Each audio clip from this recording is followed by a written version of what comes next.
우리가 로마서의 말씀을 살펴보다가 오랜만에 열왕기 하의 말씀을 살펴보게 되었습니다. 오늘 본문에는 어떤 한 여인이 등장하는데요. 이 여인은 어떤 이름이 무엇일까요? 혹시 아십니까? 수넴 여인이라고 불리는 이 여인은 이 사람의 이름이 수넴이 아니고, 수넴이라고 하는 것은 이 여인이 살고 있는 지방의 이름입니다. 이 여인의 이름이 밝혀져 있지는 않습니다. 이 여인의 이름이 밝혀져 있지는 않지만 이 여인의 하나님에 대한 사랑과 헌신은 아주 유명합니다.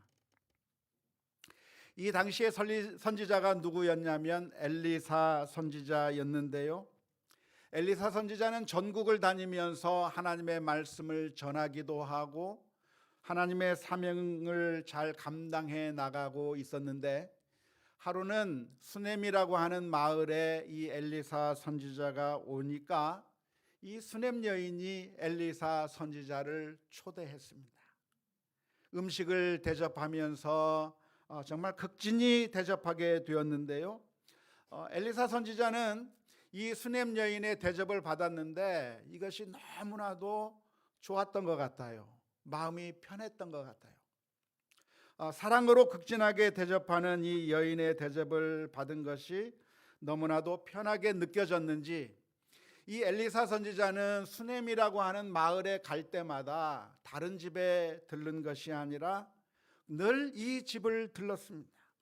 그리고 이 집에 들러서 음식을 대접받고 또 하나님의 사명을 감당하면서 그렇게 사역을 하니까 이 수넴 여인이 하루는 남편에게 이야기를 한 겁니다. 여보, 이 선지자가 우리 집에 늘 와서 늘 음식을 대접받고 하는데 기왕이면 우리 선지자를 위해서 우리 집에 방 하나를 마련했으면 좋겠다고.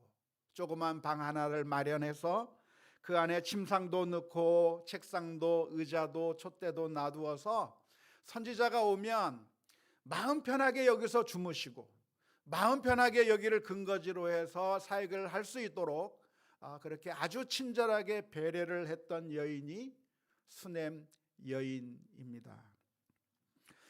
엘리사 선지자로서는 정말 그 수넴 여인이 정말 고마웠던 것 같아요. 이렇게 극진히 대접하는 여인을 보면서 너무나도 고마운 마음이 들었는지 수넴 여인의 가정에게 내가 해줄 일이 뭐가 있을까를 물었습니다. 게하시를 통해서 이 가정에게 필요한 것이 무엇인가를 물었습니다. 엘리사는 당시에 왕하고도 잘 연결이 되고 있었고 군사령관도 잘 연결이 되어 있었기 때문에 혹시 이 집안에 필요한 일이 있다고 한다면 내가 왕에게 이야기해서 도움을 줄 수 있지 않을까? 군사령관에게 이야기해서 도움을 줄 수 있지 않을까 싶어서 물어봤는데 게하시라고 하는 엘리사의 사원이 대답하기를 다른 것은 부족함이 없는데 이 집안에는 아기가 없습니다. 아들이 없습니다. 그 이야기를 들은 이 엘리사 선지자는 하나님 앞에 아마 기도했겠죠. 그리고 말을 했습니다. 내년 이맘때가 되면 이 가정에 아기가 태어날 거라고 하는 놀라운 기쁨의 소식을 전해 주었습니다. 그러자 그 이야기를 들은 수넴 여인은 믿지를 못했습니다. 왜냐하면 자신의 나이가 이미 상당히 오래되어서 아기를 낳을 수 있는 상황이 아닌 걸 잘 알고 있었기 때문입니다.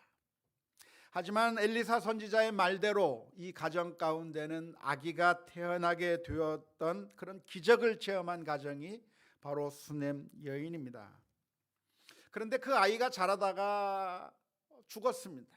하루는 머리가 아프다고 하더니만 쓰러져서 그 즉시 죽어버리고 만 겁니다. 그러니까 이 여인의 마음이 너무나도 아프죠. 너무나도 슬프죠. 그런데 이 여인이 엘리사 선지자에게 하소연을 하는 겁니다. 내가 언제 아들을 달라고 했느냐고 하면서 그렇게 울부짖을 때에 엘리사 선지자가 즉시 다가와서 이 아이에게 올라가서 몸을 따뜻하게 하고 이 아이를 위하여 기도하는 가운데 이 아이가 다시 살아나는 엄청난 기적의 역사가 있게 되었습니다. 이 여인은 정말 하나님을 사랑했던 사람이었고 주의 일에 동참하기를 원했던 것이고 또 하나님의 사람 선지자를 극진히 대접했던 사람이었는데 결국 이 여인은 그로 인해서 더 많은 축복을 받았던 여인이었다고 할 수가 있겠습니다. 예수님께서는 한 번은 이런 말씀을 하신 적이 있습니다. 마태복음 10장 41절 42절의 말씀에 이런 말씀을 해 주셨습니다. 선지자의 이름으로 선지자를 영접하는 자는 선지자의 상을 받을 것이요 의인의 이름으로 의인을 영접하는 자는 의인의 상을 받을 것이요 또 누구든지 제자의 이름으로 이 작은 자 중 하나에게 냉수 한 그릇이라도 주는 자는 내가 진실로 너희에게 이르노니 그 사람이 결단코 상을 잃지 아니하리라 라고 말씀해 주셨습니다. 어쩌면 예수님의 이 말씀에 대한 생생한 증인이 바로 이 여인이 아닐까 싶습니다. 구약성경에 또 다른 여인이 나오는데 사르밧 과부라고 하는 여인이 등장합니다. 이 사르밧 과부는 엘리야 선지자가 와서 나에게 떡을 달라고 했을 때 마지막 남은 떡 하나, 그거 먹고 죽겠다고 했던 그 마지막 떡 하나를 엘리야 선지자에게 대접한 일이 있습니다. 그래서 그것으로 인해서 죽었던 것이 아니라 기근이 있는 3년 반 동안에 엘리야와 함께 있으면서 그 기근을 무사히 넘기는 놀라운 기적을 체험한 여인이 사르밧 과부라고 할 수가 있을 것입니다. 오늘 본문은 그 엘리야 선지자가 수넴 여인에게 이스라엘 땅에 기근이 있을 거라고 하는 사실을 미리 알려주는 이야기에서부터 시작을 합니다. 엘리사 선지자는 이 수넴 여인을 굉장히 아꼈던 것이고 그래서 하나님께 기도하는 가운데 이스라엘 땅에 기근이 있을 거라고 하는 사실을 알게 되었습니다.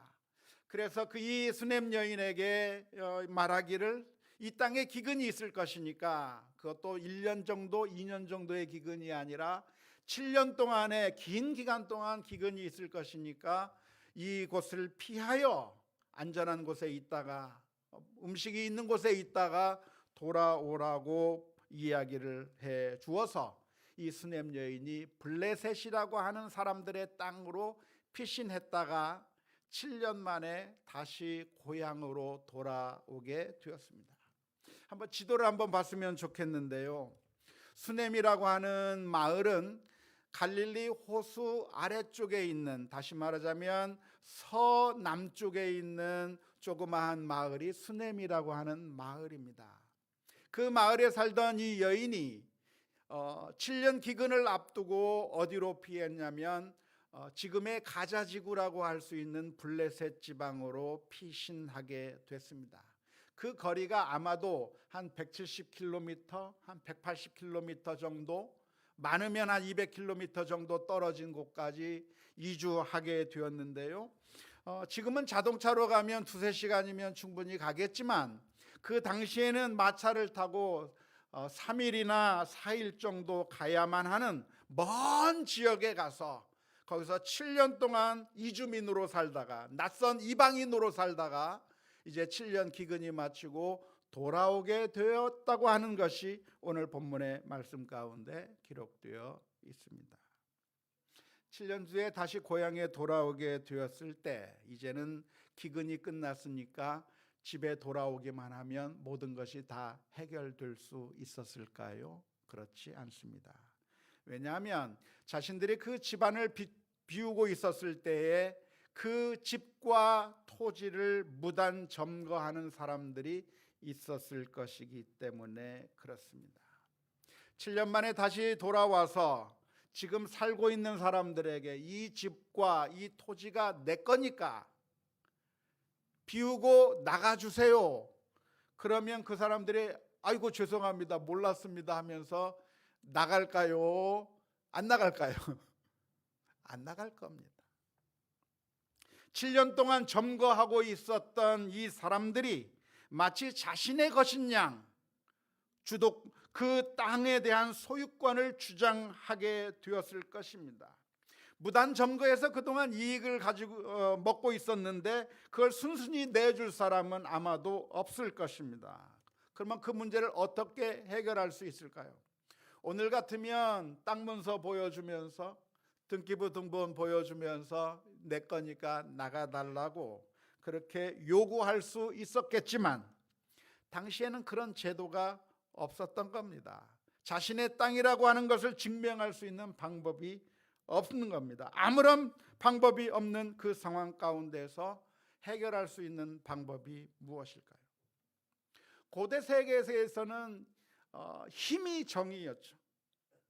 힘을 가지고 있는 자가 차지하고 있는 겁니다. 그래서 이 사람들이 힘이 있다고 한다면 밀어버릴 텐데 힘도 없습니다. 창세기 26장에 보면 이삭의 이야기가 나오는데 한 번은 이삭이 우물을 팠습니다. 그런데 우물을 팠는데 물이 나오는 겁니다. 당시에 우물을 갖는 것은 정말 아주 귀중한 일인데요. 그 우물을 파게 되자 주변 사람들이 몰려와서 이 땅 내 거야 나가 그러는 겁니다. 하지만 이삭은 힘이 없으니까 그냥 그 사람들이 나가라고 하니까 순순히 도망가야만 했습니다. 떼거지로 몰려와서 이 땅이 내 거니까 나가라고 하는 그 사람들 앞에서 더 이상 어떻게 항거하지도 못하고 힘이 없어서 물러날 수밖에 없었던 이야기가 창세기 26장에 기록되어 있습니다. 그러니까 수넴 여인도 마찬가지인데요. 이 땅을 다시 되찾고 싶다고 한다면 힘을 가지고 밀어붙여야 되는데 힘도 없고 연약한 이 여인이 할 수 있는 것이 뭐가 있을까요? 지금 이 사람들을 자신의 것을 찾으려고 한다고 한다면 이 여인이 할 수 있었던 것이 있다고 한다면 무엇일까요? 그것은 기도겠죠. 내 힘으로 할 수 없을 때, 내 능력으로 할 수 없을 때 우리 성도들이 할 수 있는 유일한 것이 있다고 한다면 기도일 겁니다. 아니 내가 할 수 있다고 할지라도 하나님 앞에 기도하는 것은 당연할 것이고 하나님을 의지하고 하나님의 도우심을 간구하는 것이 우리 성도들의 바른 자세라고 할 것입니다. 그런데 오늘 본문의 말씀을 가만히 읽어보면 수넴 여인이 기도했다고 하는 이야기가 나오지 않습니다. 나옵니까? 안 나옵니까? 안 나와요. 대신 수넴 여인이 무엇을 합니까? 왕을 찾아가는 겁니다. 왕에게로 가는 겁니다. 그리고 왕에게 나아가서 판결을 해달라고 요청하는 것이죠. 우리가 이 성경 말씀을 읽으면서 이런 모습을 볼 때 약간 당혹스럽습니다. 왜냐하면 우리가 기대하기로는 지금 이런 상황이 되었다고 한다면 하나님 앞에 엎드려 기도하고 하나님 앞에 간구했더니 하나님께서 응답해 주셨더라라고 하는 것을 우리는 기대하고 있습니다. 성경이라고 한다면 그렇게 쓰여져 있어야 할 것 같습니다.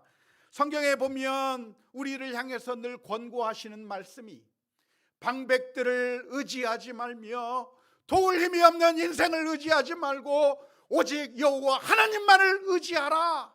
그게 성경의 가르침 아닙니까? 그런데 이 수넴 여인이 한 일을 가만히 보면 기도했다고 하는 이야기는 기록되어 있지 않은 채 이 수넴 여인은 왕에게로 나아가서 왕에게 자신의 문제를 해결해 달라고 하는 이야기가 기록되어 있습니다. 왜 성경에서 수넴 여인의 이야기를 이렇게 풀어가고 있는 것일까요? 그 이유는 무엇이겠습니까? 그 이유를 말씀드리자고 한다면 그것은 하나님을 의지하는 것이 우리가 아무 일을 하지 않아도 된다는 것을 의미하지 않기 때문에 그렇습니다. 종종 우리 가운데는 잘못되고 왜곡된 신앙을 가지고 있는 사람들이 있습니다. 그래서 그 사람들은 주장하기를 우리가 하나님을 철저히 의지하기 위해서는 모든 인간적인 방법은 다 버려야만 한다고 주장합니다. 하나님을 의지하기 위해서는 우리가 하는 모든 인간적인 방법들을 다 포기해야 하나님을 의지하는 거라고 주장하는 사람들이 있습니다. 예를 들어서 우리가 하나님 앞에 기도하면서 하나님, 내 병을 고쳐주세요. 하나님께서 내 병을 고쳐달라고 그렇게 기도하기를 원한다고 한다면, 그리고 정말 하나님을 믿는다고 한다면, 정말 기도의 힘을 믿는다고 한다면, 그렇다고 한다면 약을 끊어버려라. 병원에 가지 마라. 의사에게 가지 마라. 오로지 이 모든 것들은 인간적인 방법은 다 끊어버리고 오로지 하나님 앞에만 철저하게 의지하고 하나님만을 믿을 때 하나님으로부터 기적을 체험하게 될 것이라고 그렇게 주장하는 사람들이 종종 있습니다. 한편으로 생각해 보면 그럴듯한 말처럼 보입니다. 왜냐하면 믿음이 우리가 정말 무엇을 의지하는가, 정말 하나님을 의지하고 있는가, 아니면 하나님이 아닌 이 세상의 방법을 의지하고 있는가, 둘 중에 하나를 선택하라고 한다면 우리는 하나님을 의지하는 것이 당연하기 때문에 그렇습니다. 하지만 하나님을 의지하는 것이 모든 인간적인 방법을 다 버려야 한다고 하는 주장은 순 엉터리 주장일 뿐입니다. 하나님을 시험하는 악한 태도일 뿐입니다. 하나님께서는 이미 우리들에게 여러 가지 해결할 수 있는 힘을 주셨고 해결할 수 있는 방법들을 다 주셨어요. 우리가 물질을 얻고 싶다면, 우리가 물질을 얻고 싶다고 한다면 일하면 돼요. 일해서 물질을 얻도록 하나님께서 방법을 만들어 주셨어요. 만일 우리가 건강해지기를 원한다고 한다면 어떻게 해야 되나요? 잘 먹어야 돼요. 밥이 보약이라고 하잖아요. 잘 먹고 운동하고 또 의사와 약을 이용해서 우리의 건강을 유지하기 위해서 최선의 노력을 해야 되는 것이죠. 만일 문제의 해결을 해야 한다고 한다면 왕이라고 하는 제도도 잘 이용해야 하는 겁니다. 하나님을 전적으로 의지한다고 하는 말씀은 하나님의 은총이 없어도 내가 내 힘과 능력으로 살 수 있다고 하는 그런 교만한 마음을 버리라고 하는 겁니다. 하나님을 전적으로 의지한다고 하는 것은 내 힘과 능력을 아예 쓰지 말라고 하는 이야기가 아니라 내 힘과 능력을 쓰더라도 내 힘과 능력 때문에 내가 사는 것이 아니라 하나님의 은총 때문에 산다고 하는 것을 믿음으로 고백하라고 하는 이야기. 하나님을 전적으로 의지한다고 하는 그 이야기는 내가 하나님의 은총이 없어도 내가 약을 잘 먹었기 때문에, 의사를 잘 만났기 때문에 병을 치료하는 것이 아니라 하나님의 은혜 때문에 건강할 수 있고 회복할 수 있다고 하는 사실을 인정하라는 것이죠. 내가 칼과 창으로 전쟁을 이기는 것이 아니라 하나님께서 도우셨기 때문에 전쟁에서 이긴다고 하는 사실을 고백하는 것이, 그것이 하나님을 인정하는 것이고 겸손하게 하나님 앞에 엎드리는 것이 참된 신앙인 것이지, 이 세상의 모든 방법들을 다 버리라고 하는 그런 의미의 말씀은 아닙니다. 수넴 여인이 지금 이 순간에 왕을 찾아간 것은 잘한 겁니까? 잘못한 겁니까? 예? 잘한 거예요. 왕은 그 일을 위해서 존재하는 거예요. 왕의 제도를 주신 이유가 바로 그 이유 때문에 하나님께서 왕의 제도를 주신 겁니다. 따라서 우리가 이 상황이 된다고 한다면 할 수 있는 일들을 해야 하는 것이고 할 수 있는 방법들을 사용해야 되는 거예요. 이 수넴 여인이 기도했을까요? 기도하지 않았을까요?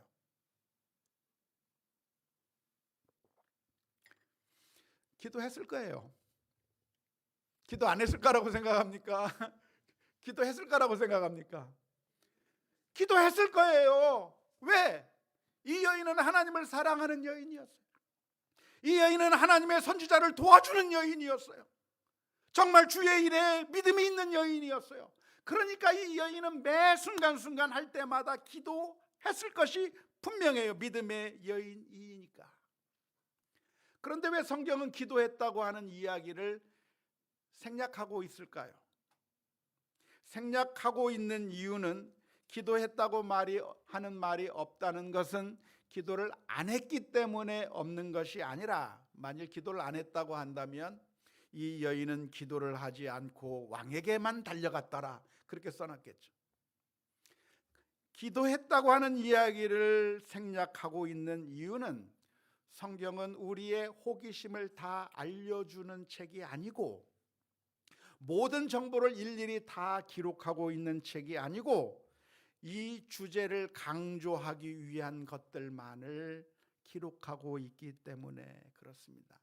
오늘 열왕기하 8장에서 강조하고 싶은 것이 무엇이냐면, 이 여인의 믿음이 얼마나 위대했는가, 이 여인이 얼마나 하나님 앞에 기도했는가, 이 여인이 어떻게 열심히 했는가, 그것을 강조하는 것이 이 성경 본문의 주안점이 아니라, 이 성경에서의 강조점이 무엇이냐면, 하나님께서는 어떻게 이 여인을 배려하시고 또 섭리하시고 어떻게 도와주셨는가를 강조하기 위한 하나님에게 초점을 맞춘 기록이기 때문에 이 여인이 무엇을 했는가에 대해서는 아주 간략하게만 기록하고 있는 것입니다. 그런데 아주 놀라운 기적이 일어나게 되었습니다. 이 여인이 왕에게 찾아가기만 하면 이 여인의 문제가 해결될 수 있을까요? 없을까요? 찾아간다고 해서 해결되는 게 아닙니다. 이 땅이 내 땅이라고 하는 걸 무엇으로 증명합니까? 증명이 안 돼요. 왕에게 나가서 왕이여, 이 땅이 내 땅입니다, 아무리 울면서 아무리 간절하게 이야기해봤자 지금 점거하고 있는 그 사람들이 나와서 하는 말이, 이 땅은 지금까지 우리가 살아왔고 7년 동안 우리가 어떻게 이 땅을 만들었고 어떻게 우리가 집을 수리했고 하면서 지금까지 살아온 것을 쭉 이야기하면서 이 땅이 우리 땅이고 이 토지가 우리의 토지라고 이야기하면 누구의 이야기를 듣겠어요? 부재지주의 이야기를 듣겠습니까? 지금 살고 있는 사람들의 이야기를 듣겠습니까? 왕에게 나아간다고 한들 이 문제가 해결될 수 있는 게 아닌 겁니다. 그런데 이 여인이 해결될 수 없는데도 나가봤자 소용없구나 하면서 포기하고 있었던 것이 아니라 한 줄기 희망을 가지고 그 왕 앞에 나아가서 그 이야기를 했는데, 놀랍게도 하나님께서는 이미 그곳에서 역사하고 계셨습니다. 때마침 왕이 누구랑 같이 있었냐면 엘리사의 사환 게하시하고 이야기를 하고 있는 겁니다. 왕은 게하시에게 묻습니다. 엘리사 선지자가 무슨 일들을 했었는지를 물었고, 게하시는 엘리사의 사적들에 대해서 왕에게 설명하기 시작했습니다. 엘리사가 이런 일도 했고 저런 일도 했고 하는 가운데, 왕이시여, 그런데 이 엘리사 선지자가 했던 일 가운데 하나는 아기를 낳지 못한 집에 아기가 태어날 수 있도록 예언해 주었을 뿐만 아니라 그 아이가 죽었는데 그 아이를 다시 살려내는 일도 했다고 하면서 엘리사에 대한 이야기를 하고 있는데, 바로 그 순간에 그 여인이 나온 거예요. 다른 때가 아닌 바로 그 순간에 수냄 여인이 왕에게 나와서 내 땅을 돌려달라고 간청하고 있는 그 이야기를 들을 때, 게하시가 그 여인을 보면서 말합니다. 저 여인이 바로 그 여인입니다. 결국 왕은 더 이상의 증거가 필요하지 않고 이 여인에게 그 여인의 집과 땅을 다시 돌려주라고 말했을 뿐만 아니라 지금까지 7년 동안 얻었던 소출들까지 다 돌려주라고 하는 엄청난 결과를 얻게 되었던 것이죠. 하나님이 도우셨습니까? 우연히 일어난 일입니까? 하나님이 도우셨어요. 참새 한 마리가 땅에 떨어지는 것도 하나님의 허락하심이 없다면 일어날 수 없는 것인데, 하필이면 이 여인이 왕 앞에 나아가는 그 순간에 왕과 게하시가 이야기를 하고 있었고 증언해 줄 수 있도록 하나님께서는 미리미리 준비해 주시고 미리미리 작정해 주셔서 이 여인을 회복시켜 주는 그런 엄청난 기적의 역사를 체험할 수 있도록 수넴 여인을 사랑해 주시고 배려해 주신 줄로 믿습니다. 이런 비슷한 이야기가 에스더서에도 나옵니다. 에스더서에 보면 하만이라고 하는 사람이 모르드게를 죽이려고 계략을 짭니다. 그런데 왕이 잠이 오지 않아서 무엇을 할까 하다가 그 옛날 역대 기록을 왕이 살펴보게 된 겁니다. 예전에 무슨 일들이 있었는가를 살펴보는 가운데 왕을 암살하려고 했던 그 음모를 발견한 모르드게가 이 사실을 왕에게 알려서 결국 그 암살 기도를 무산시킨 이야기를 읽게 되었습니다. 왕의 마음 가운데 이 모르드게에게 무슨 상을 내렸을까 물었더니 거기 있는 신하들이 대답을 합니다. 아직 상을 주지 않았습니다. 결국 이 왕이 잠이 오지 않아서 읽었던 그 부분이 하필이면 모르드게가 공언을 했던 그 이야기를 읽게 되었고, 그 이야기를 읽은 왕이 모르드게를 다시 영웅처럼 높이게 되는 그런 엄청난 일을 함으로써 하만이 모르드게를 죽이려고 했던 계략을 무참히 깨어버린 일들이 일어나게 됐는데, 그것이 우연히 일어난 것이 아니라 하나님의 은혜요 은총이었던 것입니다. 사랑하는 성도 여러분, 우리가 살아가면서 우리는 종종 우리의 힘으로 해결할 수 없는 것들을 만납니다. 다 내 맘대로 되면 얼마나 좋겠어요. 내가 최선을 다했는데 실패해버리는 일들이 일어나는 겁니다. 속상하죠. 때로는 아무리 노력해도 안 되는 일이 있는 겁니다. 답답하죠. 그럴 때 우리는 어떻게 해야 할까요? 어려운 문제들이 내 앞을 가로막고 있을 때, 커다란 장벽이 내 앞에 있을 때 우리는 무엇을 해야 할까요?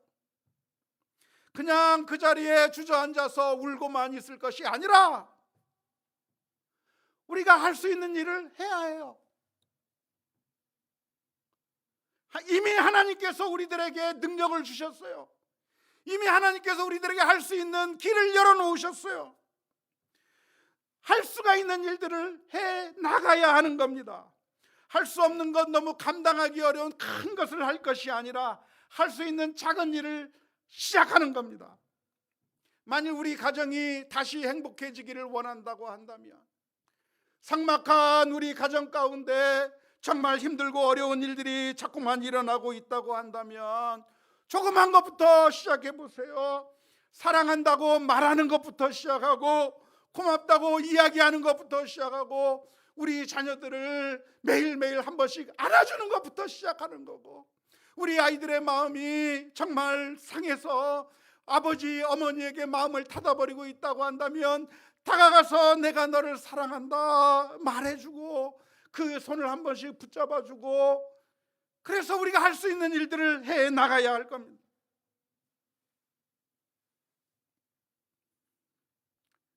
아시는 분은 아시겠지만 사실 저하고 제 아내는 굉장히 많이 싸웠어요.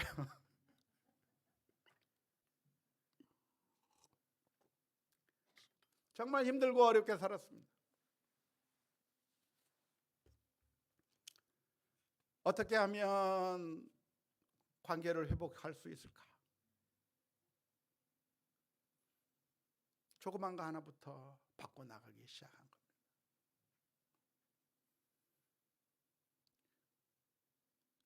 요즘 꾸준히 하고 있는 것 중에 하나가 뭐냐면, 저는 나갈 때마다 아내에게 다가가서 안아주고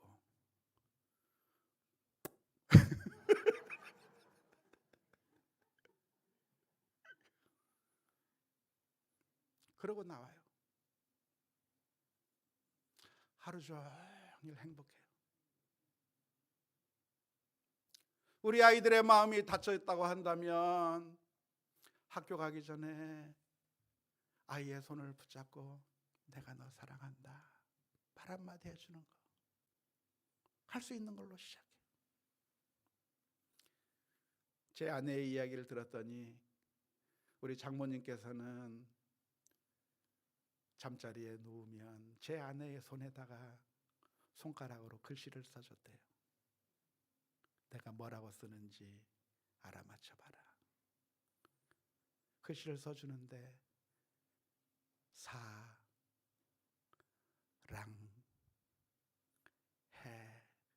써줘요.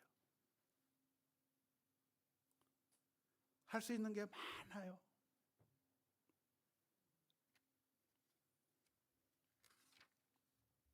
건강해지길 원한다고 한다면 건강해질 수 있는 일을 이제 시작하는 거예요.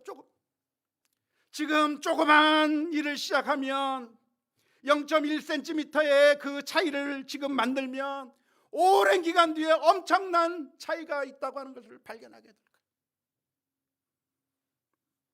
남편과 아내 사이의 관계가 서먹서먹해졌다고 한다면 그냥 그렇게 울고만 있지 말고 기도만 하고 있지 말고 내가 할 수 있는 것을 해야 되는 거예요.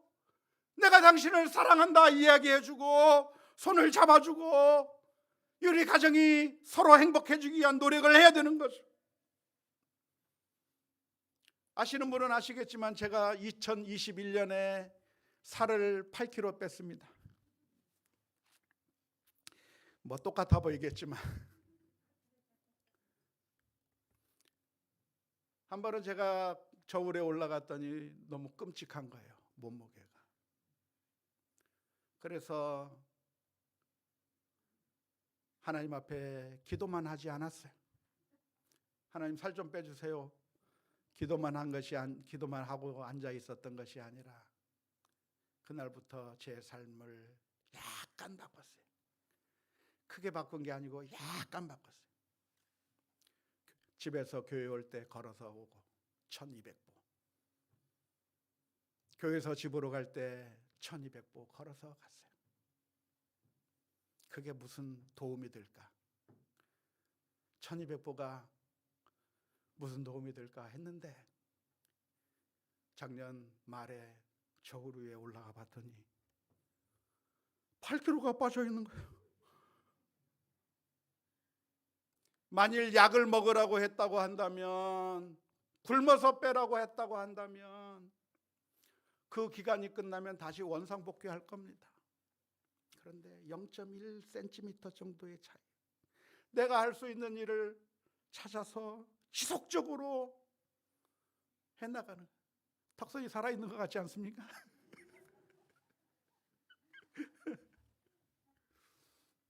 그런데 내가 할 수 있는 일을만 하는 것이 아니라 하나님의 도우심을 간구하십시오.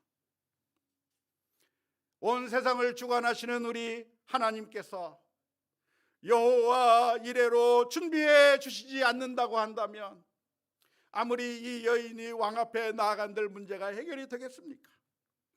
하나님께서 도와주지 않는다고 한다면 우리의 문제가 해결이 되겠습니까?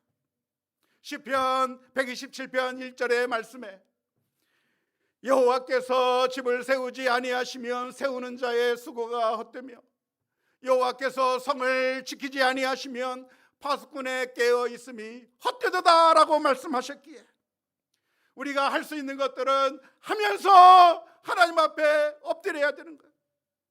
엎드려 기도하고 하나님을 의지하고 신뢰하고 나아간다면 하나님의 약속이 무엇입니까?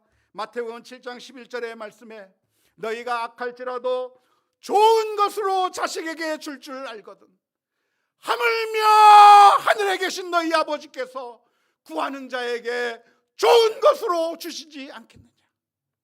그렇잖아요. 우리들의 마음이 우리 새끼들에게 제일 좋은 거 주고 싶은 게 부모의 마음인 것처럼 우리 하나님 아버지께서 우리에게 가장 좋은 것을 주시길 원하시고 계셔. 그러기에 우리가 하나님께서 우리를 사랑하신다고 하는 사실을 믿고, 우리 하나님은 어떤 하나님이십니까? 우리를 너무나도 사랑하기 때문에 죄악에 빠진 우리를 건지시기 위하여 하나밖에 없는 그 아들을 십자가에 내어주심으로 말미암아 피 흘리게 하시고 우리를 구원해 주신 그 하나님이세요. 아들을 내어주기까지 사랑해 주신 그 하나님께서 우리를 위해서 그 무엇을 해줄 수 없는 것이 있겠어요? 로마서 8장 32절의 말씀에 자기 아들을 아끼지 아니하시고 우리 모든 사람을 위하여 내주시니가 어찌 그 아들과 함께 모든 것을 우리에게 주시지 아니하시겠느냐 약속하고 있는 줄로 믿습니다. 하나님 앞에 엎드려 기도하고, 아무리 큰 장벽이 우리들 앞에 놓여져 있고 아무리 큰 수렁이 우리들 앞에 놓여져 있다고 할지라도 하나님께서 내게 주신 내가 할 수 있는 일들을 하나씩 해나가면서 하나님 앞에 기도하고 신뢰하며 엎드리는 가운데 하나님의 은혜를 풍성하게 누리는 우리 모두가 다 될 수 있기를 주님의 이름으로 축원합니다.